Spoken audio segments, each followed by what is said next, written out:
நண்பர்களே, இனிய காலை வணக்கம். உங்கள் அனைவரையும் இந்த வீடியோ மூலமாக சந்திப்பதிலே மிகுந்த மகிழ்ச்சி. இப்போ நிறைய பேர் என்ன சொல்கிறாங்கன்னா, டிவிகே கட்சியில் வேட்பாளரோட முகமும் தெரியாது, வேட்பாளரோட பெயரும் தெரியாது.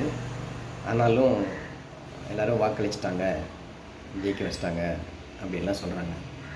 நான் ஒரு சின்ன விஷயம் சொல்கிறேன். நீங்கள் ஃப்ளைட்டில் எப்பயாவது பயணம் பண்ணியிருக்கீங்களா? சில பேர் பண்ணியிருப்பீங்க, சில பேர் பண்ணியிருக்க மாட்டீங்க. சரி, நீங்கள் ட்ரெயினில் பயணம் பண்ணியிருக்கீங்களா? சில பேர் பயணம் பண்ணியிருப்பீங்க, சில பேர் பயணம் பண்ணாமல் இருப்பீங்க. சரி, பஸ்ஸில் பயணம் பண்ணியிருக்கீங்களா? எல்லாருமே பெரும்பாலும் பயணம் பண்ணியிருக்கோம்.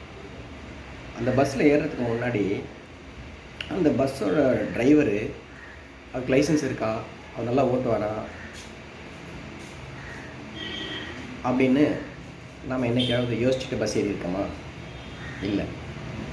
எதனால் ஏறுறோம்? அந்த பஸ்ஸில் உள்ள டிரைவரு நம்மளை கரெக்டாக பாதுகாப்பாக கொண்டு போய் சேர்ப்பார். அந்த ட்ரெயின் ஓட்டக்கூடிய லோக்கோ பைலட் நம்மளை பாதுகாப்பாக கொண்டு போய் சேர்ப்பார். அந்த ஃப்ளைட் ஓட்டக்கூடிய பைலட்டு நம்மளை பாதுகாப்பாக கொண்டு போய் சேர்ப்பார் அப்படின்னு நம்ம நம்புகிறோம். எதை வச்சு நம்புகிறோம்? அந்த ஏர்லைன்ஸ் மேலே நம்பிக்கை வைக்கிறோம், அல்லது ரயில்வேஸ் மேலே நம்பிக்கை வைக்கிறோம், அல்லது பஸ்ஸு ஓனர் மேலே நம்பிக்கை வைக்கிறோம். சம்டைம்ஸ் புது டிரைவராக இருக்காங்களா, பழைய டிரைவராக இருக்காங்களா, புதிய பைலட்டாக இருக்காங்களா, பழைய பைலட்டாக இருக்காங்களா, புதிய லோக்கோ பைலட்டா, பழைய லோக்கோ பைலட்டா அப்படிங்கிற விஷயம்லாம் நமக்கு எதுவுமே தெரியாது. அப்போ அதை மேனேஜ் பண்ணக்கூடியவங்க மேலே வைக்கிற நம்பிக்கையில் தான் நம்ம பயணத்தை பண்ணுறோம். இப்போ பயணம் பண்ணும்போது நம்ம உயிரையே பணயம் வைக்கிறோம். அந்த மாதிரி தான் இப்போ இந்த சமயம் டிவிகே வேட்பாளர்கள் மேலே நம்பிக்கை வச்சு நாம் ஓட்டு போடலை.